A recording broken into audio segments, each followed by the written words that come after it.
అస్సలాముఅలైకుం. నమస్తే ఫ్రెండ్, అందరూ బాగుండారా? మేము బాగున్నాము ఫ్రెండ్. చూడండి, అండకూరల పాయసం చేసుకోపోతున్నాము. అండకూరలు, సగ్గుబియ్యం, ఇలాచి, పాలు, పచ్చి కొబ్బరి తురిమి పెట్టుకున్నాము, కాజు, కిస్మిస్, నెయ్యి, బెల్లం. అండకూరల పాయసం. చూడండి నాన్న, పాలు కొద్దిగా వేసాను, తర్వాత ఇద్దాంలే అని. ఆ వాటర్ అలా మరుగుతుంది కదా, దాంట్లో మనం అండకూరలు వేసాము.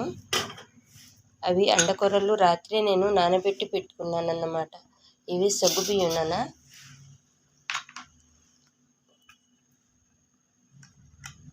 దానిలో కొంచెం నెయ్యి ఇలా వేస్తే మనకు అడుగంటదు, గింజకి గింజ తగలకుండా మనకు బాగుంటుంది. ఇలా ఉడుకుతుంది కదా, దీనిలో మరిన్ని కొంచెం పాలు పోసుకుందాం. అలా పాలు కలుపుకొని చక్కగా మనకు సిరుధాన్యాలన్నీ ఉడికిపోయింది. చూడండి నాన్న, కూరలు మెత్తగా ఉడికిపోయినాయి. మనము బియ్య పాయసం ఎలా చేసుకుంటామో ప్రాసెస్ అంతా అంతే, ఇంకేం లేదు. కాకపోతే మనకు మారిందల్లా వెరైటీ ఒకటే, అది రైసు, ఇది కూరలు, అంతే, ఏం లేదు. దీనిలో మనం పచ్చి కొబ్బరి తురుము పచ్చిగానే వేసుకున్నాము, టేస్ట్ వచ్చింది.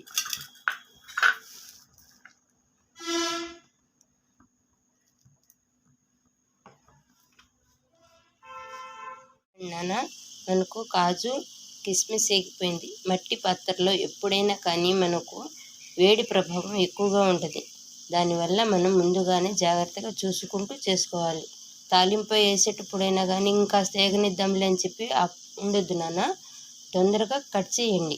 చూశారు కదా, మనము ఆపినా కానీ ఎలా వేడి ప్రభావం కనిపిస్తుందో. మన అండకూరల పాయసం రెడీ కదా నాన్న. దీనిలో మనము అండకూరలు, సగ్గుబియ్యం, పచ్చి కొబ్బరి, పాలు, బెల్లం, కాజు వేసుకున్నాము. దీనిలో అన్ని ప్రోటీన్ ఫుడ్డే ఉంది, ఐరన్ పుష్కలంగా ఉంటుంది కదా నాన్న. ఈ స్పెషల్కి కారణం ఏమిటో తెలుసా?